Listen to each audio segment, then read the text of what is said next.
My name is Bob Guy, and I'm an emeritus professor in the former Department of History, now assimilated into a larger unit. And when I was on the search committee all those years ago, 2003, that along with Nita Carson, sitting in the back row there, and another person who was not present, and we were on the search committee that hired this young woman. And little did we know that she would end up being such a star in her field, and so productive a historian as she's become. And we're all very proud of her, and this is her, well, it depends on how you count the books, but this is her fourth book, essentially. She's been churning them out at a rate of about, I did some math on this, about one every 4.5 years. Oh. So this is 15 years she's been here, and she's, I assume that you started the dissertation before you got here, so that doesn't count. But otherwise, she's been really at it and working very hard. And what I was asked to introduce her because she, as it turns out, has worked in a number of the fields that, in fact, I worked in when I was still teaching at OSU, and I had the opportunity on many occasions to read some of her work in manuscript and to talk to her, to feed her some bibliography and that sort of thing, even though that she's not exactly in my field. And it was always remarkably stimulating and remarkably rewarding for me. And I learned a great deal from her, especially from this last book. When I've been told, not by Nicole, she didn't do that, because she's not done a commercial film of her body. But this is her book, and there are some copies of her sale. No, that's for free, for free. Oh, they're free. Oh, okay, even better. And she's promised to autograph. No, I didn't say that. Yes, all of that, if I was wrong. All right, so I'm just going to give a brief introduction by talking about the things that she's done up to and partly including this book. And there are some common themes that I'd like to emphasize. If you look up reviews of her work, which I have been doing, most of them pretty good, you'll find a glowing testimony to her bravura skill as an archival historian, by which I mean there are historians who read documents, that's the sort of things that I did, texts, occasionally got into an archive, but not so often. And there's people like her who spend all their time in archives. And for the first book, her first book, Blood Brothers, the one about the confraternities, she visited 60 local archives in Mexico. Just getting from one to the other takes a great deal of time. But even though she has worked in a lot of local archives, she's also worked in archives in Madrid and in Seville and in Mexico City, and inquisitorial archives that did Inquisition trials, that kept the records on Inquisition trials. And she's been generally regarded as one of the really finest, and this is a phrase that some of you may not know, some of the undergraduates, micro-historians. Micro-historians are people who look in great detail at a particular segment of society or a particular population and really pile up lots of evidence about how they behaved and how they acted. But on the other hand, she also has put all this microhistory in a context. In all of her recent work, she has shown an extraordinary ability to incorporate comparative perspectives from Latin America, from North America, and from Europe. And it's extraordinarily useful and extraordinarily, it throws a great deal of light on Latin American history, on Mexican history in particular. Her first book, her second book is this Sandoval's Treatise on Slavery. Now this is something she edited and annotated, and it's a very famous text that was written originally in 1627 by a Jesuit priest, an ethnographic study of the African slaves who were brought to Mexico and sort of put to work there.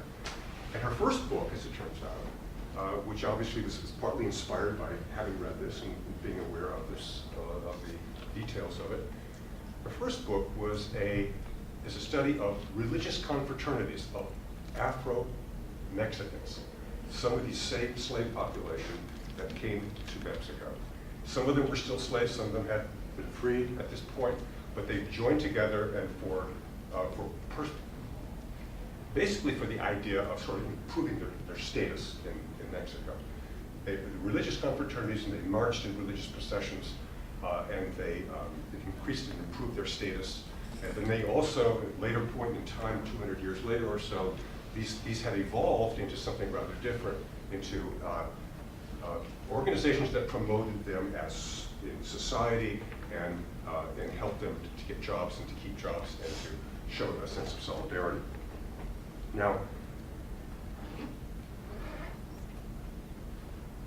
what is important to understand is that what all her work does is to interrogate the archives. She's not just assimilating material, she's interrogating the archives. And as a consequence, she is able to have shed a lot of light on how it is that archives work and what the archivists had in mind when they collected this material in the first place. And to second guess and, as it were, to denature the problems of working in archives. And what the first book, the book on confraternities, she shows that for over 200 years or so, these confraternities evolved in ways that complicated and expanded their original religious functions, and that changed the identities and degree of Hispanicization of their members. She resists reifying, and this is the problem with archives. You take something on face value that you find in the archives and don't subject it to criticism. She resists reifying the elaborate New World system of race and class that many Spanish elite tried to make into law and tried to enforce. And she uses the language and details of the archives to reveal the historically fluid nature of racial descriptions and social relations. And she does the same thing in her second book on sex and sexual scandal and honor in Cartagena, which is, of course, in northern Colombia, present-day northern Colombia. And she finds here in the archives evidence for the flexibility of racial and class identities, and shows how they could be rhetorically deployed for legal defense or to shame or discredit rivals or accusers. In other words, she looks at trials, she looks at divorce proceedings, she looks at wills, she looks at marriages, and she looks at all the things that played out in private life and that have left an archival residue, and shows how they have to be, you have to read them very carefully in order to try to understand what's going on. Despite the religious and legal constraints on female sexuality in 17th and 18th century Cartagena, Nicole found ample evidence that through spells or charms, this is magic, of course, or sheer connivance, married and single women of all classes sought and occasionally attained sexual pleasure and stable relationship. In other words, she found that despite this oppressive patriarchal system in which these women lived, she found a lot of evidence for their agency, for their desire to seek out love, for their desire to cast spells on men, to make them attracted to them, and so on. And it's a fascinating story in which honor, personal honor, and family honor play a very important role. One might usefully think here, and I was thinking of Natalie Davis, to whom Nicole has actually been compared by European historians. The Return of Martin Guerre, some of you may know that book, a truly great book, as an example of how far the deft deployment of the rhetoric of self-fashioning could take someone. And this was essentially what these women were doing when they were testifying in these various trials, was essentially to present a certain kind of image of themselves that essentially cohered with stereotypes of the time, but that they used in a sense to essentially to protect their individuals. In Profit and Passion, what she's going to talk about today, here it is. We talk about, essentially, she talks about what we would call sex workers today. And she uses the same techniques of reading the archives against the grain to show that all the efforts of church and legal authorities and police to prosecute women according to standards of public decency, family honor, or changing legal definitions, that women could use the discursive strategies in the trials in their own self-defense. So in her treatment of transactional sex in this book, Nicole makes a strong case for female agency and for a historically sensitive treatment of women engaged in the timeless activities of trading some form of pleasure or profit. Okay, Nicole. Thanks, Bob. Thank you.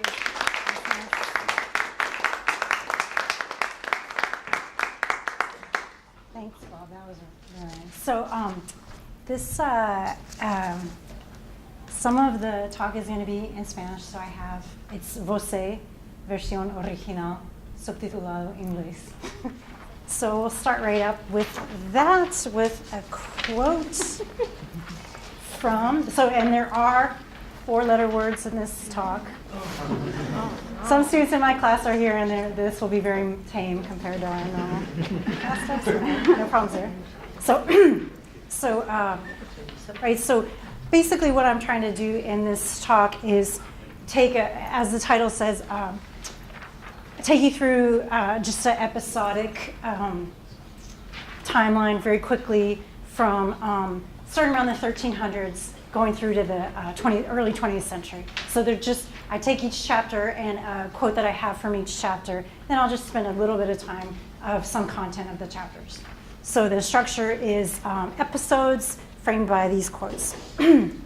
So you start out with the introduction, which has a quote from this particular book, which is a real typical Rabelaisian Renaissance source on called La Lozana Andaluza, the lusty Andalusian women. And so these are all from the time period. So this is a source from 1529. So really, as Bob said, I'm trying to base everything in texts, of course. So I will give you the original Spanish. It's not, the translation isn't exactly the same as what you're going to hear, so just bear with it. So, mira, hay putas graciosas más que hermosas, y putas que son putas antes que muchachas. Hay putas apasionadas, putas estregadas, afectadas, putas esclarecidas, putas reputadas, reprobadas, putas meridianas, occidentales, putas máscaras, enmarascadas, putas trincadas, putas calladas, putas antes de su madre y después de su tía, putas de subientes y descendientes. ¿Sí? Putas con virgo, putas sin virgo, putas el día de domingo, putas que guardan el sábado hasta que jalonado, putas avispadas, putas testosteronadas, aseadas, apurradas, gloriosas, putas buenas y putas malas y malas putas. Putas intersexuales, putas secretas y públicas, putas jubiladas, putas casadas, reputadas, putas beatas y beatas putas, putas mozas, putas viejas y viejas putas, putas alcahuetas y alcahuetas putas, putas modernas, machuchas, inmortales y otras que se retraen a buen vivir en bordeles secretos y públicos, honestos que turnan el precio de a su menester. So this is the world of whores in the time period of the Renaissance. And that's the start of the book, in that this is starting from a perspective that this is what the world is full of. And I don't know if the author is trying to tell us something about the Spanish Empire or something about Rome or what have you, but it's pretty clear one thing, that a point that he's trying to make. And so this is just my intro, and intro has a lot of theory and historiography and whatnot. And the idea is, as one scholar says, there's this enormous imaginary world of prostitution, right? That's so complex, that covers all time periods. So I feel like this quote just kind of sums it all up. So then we look at the first chapter. So there I'm going back to the 1330s, and this is a manuscript copy of that. The very famous book, classic book that I use a lot in my classes, Libro de Buen Amor by the Arcipreste de Hita. And the reference here is the kind of ancient, but especially the Islamic tradition of the alcahueta, the intermediary who negotiated all kinds of relationships. So basically, in the setting of different kinds of socializing, there's not a chance to have sort of courtship or affairs, so you need a matchmaker. And this is taken from an Arabic word, and so because it starts in AL, that's pretty obvious, alcahueta, and you can translate that as bod. So, so this is typically a old woman figure that's described in the 1330s by the Arcipreste of Hita. So this is in kind of a different sort of a style of Spanish. A la mujer que enviaréis, de ti sea parienta, que bien leal te sea, non sea su servienta. Non lo sepa la dueña, porque la otra non mienta. Non pueden ser quien mal casa, que non se arrepienta. Puña en cuanto puedas, que la tu mensajera sea bien razonada, sutil y costumera. Sepa mentir fermosa y siga la carrera. Cae más fiebre la olla con la su cubertera.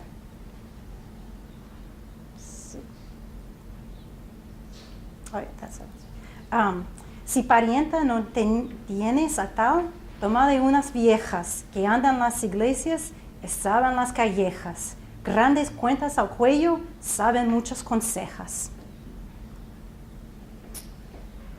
So now he's talking about his bod, his alcahueta.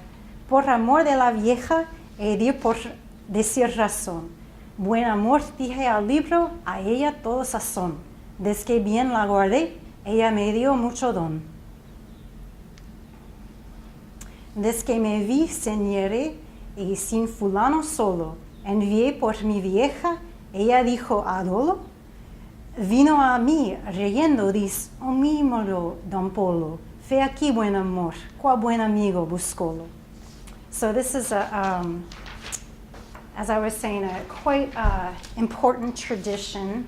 And here we can also look at, here's a translation, the first English translation of the word in masculine, alcahuete. And to my surprise, they translated it as quote unquote pimp in 1706, which I didn't realize that word was so old. But so this takes us to the medieval period where we start to have Spanish law codes that address what we now call sex work, right? So this starts in the second half of the 13th century. We have the siete partidas, or 7 sections, seven sections of a law code made by the Castilian king Alfonso X, known as the Wise, which put in place the judicial understanding of selling sex, which he drew from Roman jurisprudence, canon law, and fueros, which are the customary laws in different locales throughout the peninsula. So within the siete partidas, you have naming and categorization of selling sex, but you don't necessarily have it criminalized. So it's mentioned, but it's not necessarily a criminal act. So the Siete Partidas does not elaborate regulations against women who made an income off selling sex, although Alfonso X and his compilers and jurists did use the word puteria, or whoring. Puteria comes up in the 4th partida, or section, which discusses family relationships broadly, including those between servants and vassals and their masters. So this official acknowledgement of the institution's legal existence without specifying any judicial repercussions for working in a brothel gave a woman status as brothel workers, just by mentioning it in this critically important law code. So it didn't criminalize women with that title. It just acknowledged, mainly for the purposes of inheritance, what their status was, because that was a huge concern in these law codes. So there was a huge variety of legitimate and illegitimate statuses possible, so this was something that they really wanted to pay a lot of attention to in terms of inheritance, so that's why this was brought up. So let's see, what else do we find in this first law code that addresses this issue? So what, in the section of the Siete Partidas, the 7th partida is the actual criminal section. And there's where you have these people, alcahuetes, that are criminalized. They are committing crimes. Instead of the women in the brothel and puteria don't have any sanctions against them. So it talks about in the seventh partida, Title 6, Law 4, discusses los infamados, or the reprobates known as lenones, which is a Latin term, or alcahuetes, or rufianes, ruffians. It starts with a definition in the Roman context. Leno in Latin means the same as alcahuete. A man such as this has his female servants or other free women in his house, commanding them to do evil with their bodies for money. He is reprobate for this. Male and female panderers took a variety of forms in this time period. Ruffians in early modern Spain offered protection from violence and helped when women faced law enforcement. They collected, of course, a certain amount of money from women who sold sex, sometimes also interacting with them as their boyfriend or their husband. In contrast, an alcahueta is different from a ruffian. The alcahuetas are, as I said, mediators who you contact if you're looking for a relationship, and then you pay them to go out and find typically that woman that you might be interested in. A lot of times in El Libro de Buen Amor, it's a nun, that you're kind of hard to meet a nun without an intermediary. So the point is that the law codes, the Spanish traditional law codes are pretty strict against this alcahuete or alcahueta figure. In the Siete Partidas, there's 2 laws that deal with them in more detail. And this is how they're described. Evil rogues who guard whores that are publicly in puteria, taking part of what they earn. Those that go about acting as panderers for those seeking them. Thirdly, when men raise in their homes captives or other servants, knowing that they do evil with their bodies. The fourth is a man so vile that he panders his own wife. The fifth is if someone consents that a married or other well-placed woman fornicates in his house for something that she gives him, although he does not go about procuring for them.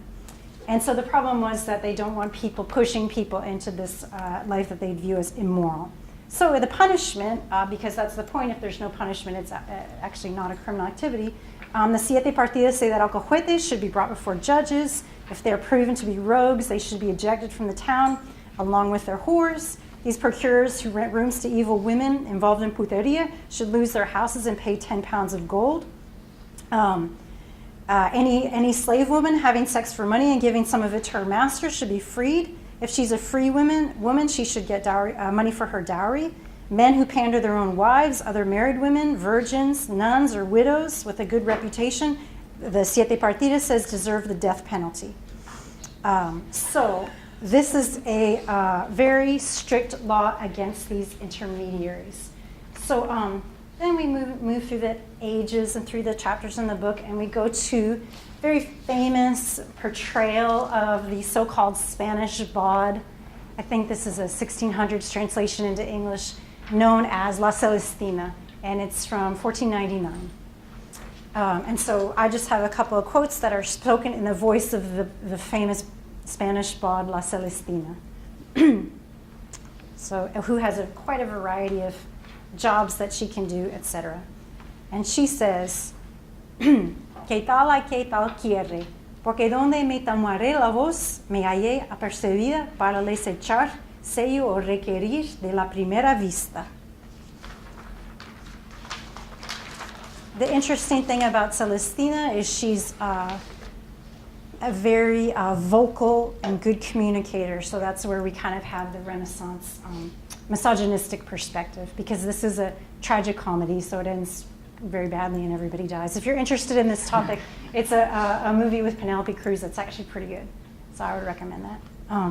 So let's see, other aspects of La Celestina as the bawd. She's of course a sorceress. So that she says in the book, Conjúrote, triste Plutón, señor de la profundidad infernal, emperador de la corte dañada, yo, Celestina, tu más conocida clientela, te conjuro por la áspera ponzona de los víboras de que este fue hecho, con el cual junto este gilado, vengas en tarranza y obedecer mi voluntad, y en ello te envuelvas. And you can see that this character has been fascinating throughout Spanish history as with the image from the 20th century from Pablo Picasso, right? And then a quote that I love from La Celestina, and this is from one of the original woodcuts. So the scene is supposed to be her brothel with the men coming outside and the women inside. She says, Celestina says, she's supposed to be probably like 40, so she's too old to work in the brothel anymore, right? She says, besaos y abrazaos, que a mí no me queda otra cosa sino gozarme de bello. Mientras a la mesa estáis y la cinta arriba todo se perdona. Cuando seáis aparte, no quiero poner taza, pues que el rey no la pone. So this is the idea that that working in the brothel is totally legal. And that's why I completely underline it and stress it, because it's totally legal. There's no problem. But in this era that I cover in this chapter in the 1600s is when they started to make it illegal. It became more of a criminal, have more criminal status, and you also have a pretty dramatic decline in this figure of the alcahueta, the bawd, which you can see in the portrayal of Celestina is starting to get a little bit more negative than in the Libro de Buen Amor. So let's see. So until after the mid-16th century, no one debated public brothels' legality or suggested closing them. They generated a large income for municipalities in Spain, and some of this profit even funded charitable institutions by the church.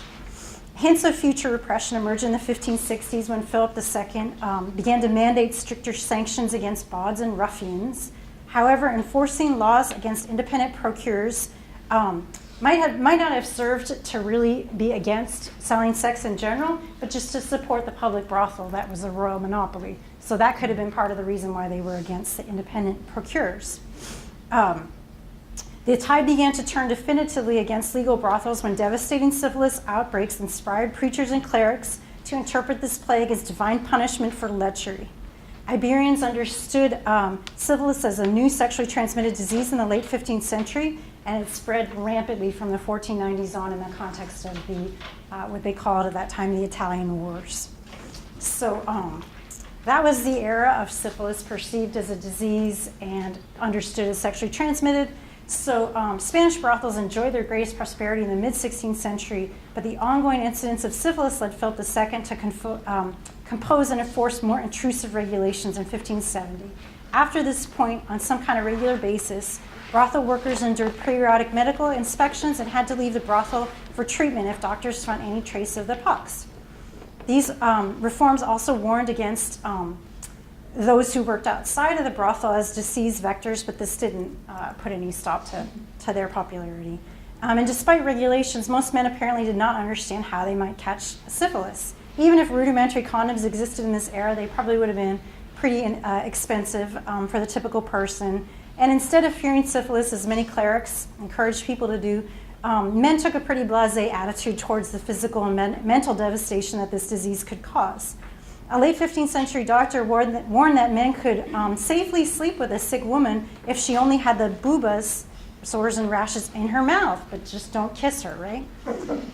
And there's some courtly libertine men even bragged about these sores, rejecting any notion of shame for this alleged divine punishment of their sins. There was even a humorous poem that observed that all men, even friars and the king, enjoyed membership in the, quote, brotherhood of bubas. And that means the sores, right? And you remember La Lozana Andaluza, that was from late 1520s, and in the book, observers still spoke of La Lozana's beauty, so this is a fictional story, of course, and she continued to attract many paying lovers despite the fact that she couldn't wear glasses if she wanted to because her nose had disappeared due to the pox. So again, fictional story, but cognizant of syphilis' rampant spread, Spanish municipalities began founding hospitals to treat and quarantine syphilitics by the early 16th century. In Valencia, for example, about 100 people a year entered this hospital. Later in the century, it added up to several hundred people with 3 or 4 individuals in every available bed. So it was really a serious epidemic in the late 1500s. As syphilis provoked fears of divine retribution, Jesuit preachers started to speak against the corruptive influences of brothels, and one of the peak locations for this was Seville, the starting off place for a lot of people who came to the Americas. First, the Jesuits demanded the closure of brothels in Granada, and then they turned their attention to Seville. They began invading the Seville brothel after 1616, preaching sermons in the brothel and obviously discouraging a lot of the clientele. And then this is where you also start to have this idea of kind of a Magdalene rescue mission as well, opening homes for repentant women at this time. But with all these regulations and preaching within the brothel, et cetera, they were in serious decline. And there was only a couple of people still in them. So this builds you up to the era of brothel closure. So as I said, up to this point, this was totally legal and a crown monopoly supported by towns, etc. But in 1623, at the very beginning of the reign of Philip IV, we have the prohibition of brothels and public houses of women in all the towns of these kingdoms. We order and command that from here forward, that no villa settlement in these kingdoms will be allowed or permitted a brothel or public house where women can earn money with their bodies. We command that all be closed. So of course, this is a typical prohibition type strategy where people continue doing what they always did despite laws, right, against it. And so this is where I have in my book kind of a look at the sort of continuation of a more underground experience, but only underground in terms of the archive, because probably in life it was as open as it always was, as typically these things that are made illegal continue to be. So a lot of people have probably heard of the famous poet Sor Juana Inés de la Cruz, who is a really beautiful commentator on many, many things, including this one poem, Hombres Necios, that I'm sure a lot of people know. And here's an aspect of it that's relevant to this topic. Si con ansia sin igual solicitáis su destén, ¿por qué queréis que obren bien si las incitáis al mal? Combatís su resistencia y luego con gravedad decís que fue leviandad lo que hizo la diligencia, o cuál es más de culpar, aunque cualquiera mal haga, la que peca por la paga o la que paga por pecar. So you can see Sor Juana really was making an interesting commentary on sexual hypocrisy in her time period. So in this chapter I talk about a lot of, I try to put them in a middle class area where it's people's mistresses and long-term arrangements, and the women are holding on to respectability with their neighbors, etc. But obviously something has cracked because they appear in court cases, etc. So I think Sor Juana's poem really sums that up, where these women are walking on a balance beam of trying to appear reputable and honorable, but struggling with male pressures and really the sexual hypocrisy derived from prohibiting the brothels, but obviously continuing to have all kinds of transactional situations. So that is the period where we have this kind of tolerated semi-legal status. So I start kind of in this middle group, as I said, and then I go to the peak of wealth and status for transactional sex. And I'm actually really happy that Jake Hamblin is here, because I have this quote from Alexander von Humboldt. I feel that it's a history of science. Not because of the transactional sex. Yeah, no, because it's Alexander von Humboldt, so I feel like we have some people in the audience who understand how interesting this is, right? So this is a woman who visited Mexico. I believe she was Scottish, Fanny Calderón de la Barca. And here you can see her. She visited Mexico, and she wrote a very famous memoirs called Life in Mexico. She was married to an ambassador. It's very chatty, interesting book. So here she is. So picture her, and she's visiting Mexico in the early 1800s. And she says about this famous courtesan called La Güera Rodriguez, a very heroic figure in Mexico. She was then very young, though married, and the mother of 2 children, and that when he came to visit her mother, she was sitting sewing in a corner where the Baron did not perceive her until, talking very earnestly on the subject of cochineal, he inquired if he could visit a certain district where there was a plantation of nopales. To be sure, said La Guerra from her corner, we can take Monsieur de Humboldt there. Whereupon he, first perceiving her, stood amazed and at length exclaimed, Válgame Dios, who is that girl? Why did he speak in Spanish, right? That's interesting. Right? Afterwards, he was constantly with her and more captivated, it is said, by her wit than by her beauty, considering her a sort of Western Madame de Staël. So I think that's a really interesting quote because it's the idea of the Parisian courtesan in the context of Mexico City. So there is, Mexico City has its own famous actress who was a very, very famous character, just who had a lifetime of documentation about her affairs and all kinds of things that I look at in this chapter. Her name was Josefa de Ordóñez, and here's a letter about her, which this is just a very unique quote. You don't see anything like this. This kind of comment is very odd. So I picked it out.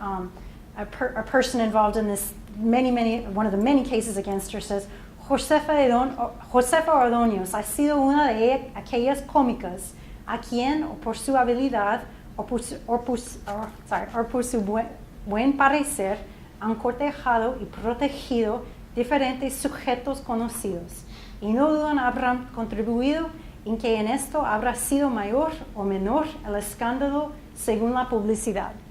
So this is an example, and that I've given a lot of depth about this extremely rich woman who, as I recently said in my class, she's wealthier than any other elite women because she basically has 5 men who buy her clothes and jewelry, whereas most women, if you're married, you only have one, right? She was, of course, married too, right? So she also had her husband, but he was making 1/10 of the income that she made.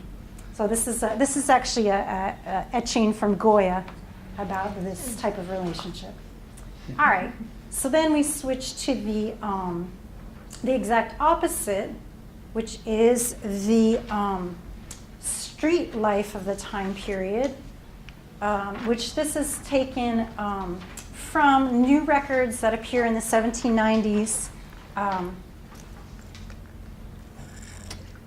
that relate to a new institution of these men, and this is a print from the 1830s, Mexico City, of what the Night Watchman looked like in Mexico City. So this is, I think, pretty accurate. Their main duty was to light the lanterns. So there was about 100 of these men walking in the streets every night, lighting about 1,000 lanterns. So this was very much in the Enlightenment type era of illuminating the streets. They also kind of oversaw the marketplace and looked around for trash, cleaned up a lot of issues with drunkenness on the street and all kinds of stuff. So they were called the guardafaroleros, the lantern lighters, or lantern guards, or the serrenos, or the ronda. So you have a new type of documentation because these men were circling around the city, which is basically a police docket where they listed all the encounters that they had with people each night as they made their rounds on foot, right? So there's a lot of interesting things you can do here, but it's really in the tone of Enlightenment, sanitation, et cetera, in the 1790s. So these are what their log books look like. They're called libros de reos, and they're these leather books from the 1790s. So this is a case about 2 women who were taken into custody. María Ana Ortega, española de México, viuda de 40 años. María Miquela Sánchez, española de México, casada de 20 años. And here's what the title page would look like of the Libro de Reos. And the case goes on. Por el guarda número 2 a las 9 de la noche, por borrachas escandalosas, por cuyo motivo perdió la capa el referido guarda, otro el sombrero y le rompió la camisa cuya pérdida y daño regulan 20 reales.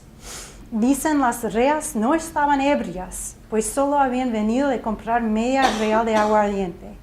La Ortega infirió una mordida al soto alcaide, había cicatriz, tiene en la mano. que la presidenta también le dieron un bofetón, que habiéndola separada para aquietar, les descompusieron. Era tan, let's see, and here's what the entry would look like. Era tan fuerte la guerra que daban que gastaron más de media hora los serenos para subirlas y últimamente que hasta llegaron a convocar a la guardia para su defensa.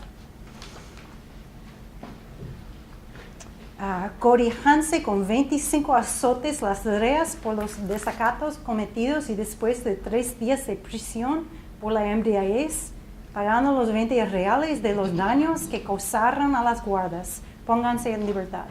So these are just very, very short entries. This is actually one of the longest ones, or longer ones, and basically you just have, this is on the left is a listing of their punishment. It always starts with a description of who they are, the incident where they encountered the ronda, the patrolman on foot, and then of course this was kind of an interesting case because they were fighting with a great crowd of authorities for a long time, and eventually had a punishment and were released. Very typical of these books.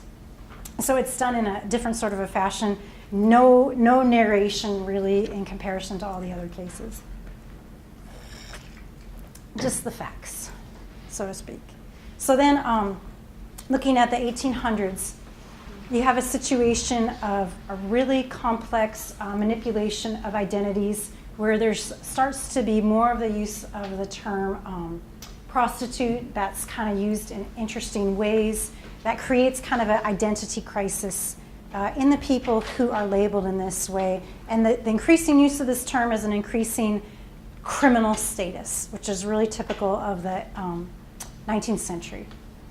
So this is a particular woman who called herself Mariana Lopez Ortega, but when she was accused of selling sex and public drunkenness, etc., she was known by the alias La Sargenta, the sergeant lady or the sergeant's lady. So she was arrested for all kinds of crimes that you'll have to read about in chapter 6, but she had quite a good lawyer, and these are just some of the quotes from his presentation of her defense. She says, tiene una mediana decencia, luego es mujer pública, sale a la calle, luego a dar carita, habla con hombres, luego es formal, entra en su casa uno u otro joven, luego se prostituye. Qué buena lógica. Si me meto a servir, comprenderán que estoy amancebada con el amo de casa. No me queda otro arbitrio que abandonarme a la desesperación, entregándome a las crueles manos de un hambre que me destruye. Mi decencia me avergüenzo ciertamente de darle este nombre, es un gigante de papel que solo puedo sorprender o a lo que se reduce o al que preocupado la miré por microscopia. So a very eloquent self-defense of her identity, and so in this case it's really about this kind of two identities. She really has two identities, and everybody who speaks about her presents her as La Sargenta, and that's why I have this kind of militaristic image, but this is how she thinks of herself according to the testimony. So it's really two separate identities, and that's extremely common in the idea of sex work, where everybody has an alias and multiple different personas. So my last chapter is about the Insurgency Era, where you have a lot of cases of much more extreme financial desperation than you see in other eras, given the state of war. And so here I collected together the cases. Generally, they were mothers acting as a kind of matchmaker for their daughters, but sometimes they didn't really care if it was a marriage or just a sexual relationship when they were matchmaking. So it came into a family strategy of selling sex to save the family during this period of war in the early 1800s in Mexico, a very long period of war. So this is actually a testimony in one of these cases where a young woman accused her sister of running a brothel in their house. And so the older sister was making the money and the younger sister was doing some of the work. So, dijo que de noche una que le di es la poblana, llevaba todas las noches hombres diferentes y que conoce a ninguno, y que entraba estos que solía llevar hasta 4, su tía Mariquita, mujer de Alcocer, se entraba adentro a la otra pieza con uno y los otros se quedaban en la sala con el que depone. Y su tía Dolores salía aquel y entraba otra, salía otro y entraba otra, hasta que de uno y uno estaban todos con su tía que ignoran lo que hacían, because he's only 9 years old. He doesn't know it. So it's a very interesting, and this is actually the exact page, as most of these are, but you can really see it pretty clearly there. I think if you look up at the very top, you can see where he says he's 9 years old. So it's kind of interesting. I think it's in that section right there. So it's kind of, 9 años. No sabe su calidad, es de 9 años. He doesn't know his racial label because he's only 9, right? Yeah, so it's an interesting testimony. All right, so then in my conclusion, I'm trying to look at the really a lot of interesting changes that come about in the 19th century. So simultaneously, you have criminalization, regulation, stigma, and romanticization of sex work in this time period, right? We all know the kind of cultural references that happen in operas and ballets and novels, etc. And of course, the French system is taken on by Mexico of a lot of brothel regulation, which means that, again, we're returning to the legality of the 1500s. And so very much an aspect of sanitation and law enforcement and increasing government, et cetera, but at the same time, extremely romantic perception in novels and all forms of culture. So a lot of interesting things going on. So this is actually the hardest quote because it's from a 1903 novel, and it's like really a tongue twister. So because it's very bombastic. En su espíritu, lo que en su cuerpo, uno y otro abandonábamos a lo que suponía erróneamente fuerzas superiores, y de regreso al antro respiraba a sus anchas, arrebujábase en su misma ignominia, cual se arrebujaría en cachemiras y razas, no intentaba la salud, continuaría mala. Con sus caricias calmaría a los sedientos de su cuerpo, a todos los que codiciaron, pues para todos había. So you can see from the perspective of this writer in the early 20th century, a very typical portrayal of a woman working in a brothel, really romanticized and what have you. So these images are the images of course, these really famous photos from a little later, and then these images are from the registration of prostitutes that was officially done after the French intervention in the 1860s, so following the French laws of registration, et cetera. So these are images from those books where they describe the woman's appearance and have a picture and where she works, et cetera, so they're registered. So it's going back to that system that was abolished by Philip IV in 1623. So you can see more detail of these books. This actually, I don't work with those books, so I just found this on the internet, I'll confess. It's not my photo. But yeah, so you can see how these registration books look, and then of course these really famous pictures of the Zona de Tolerancia where they established like a set zone, red light zone, red light district. So that's basically our I guess it's 600 years, 700 years. So, but now it's time to ask any questions if you have any. So thanks for your attention.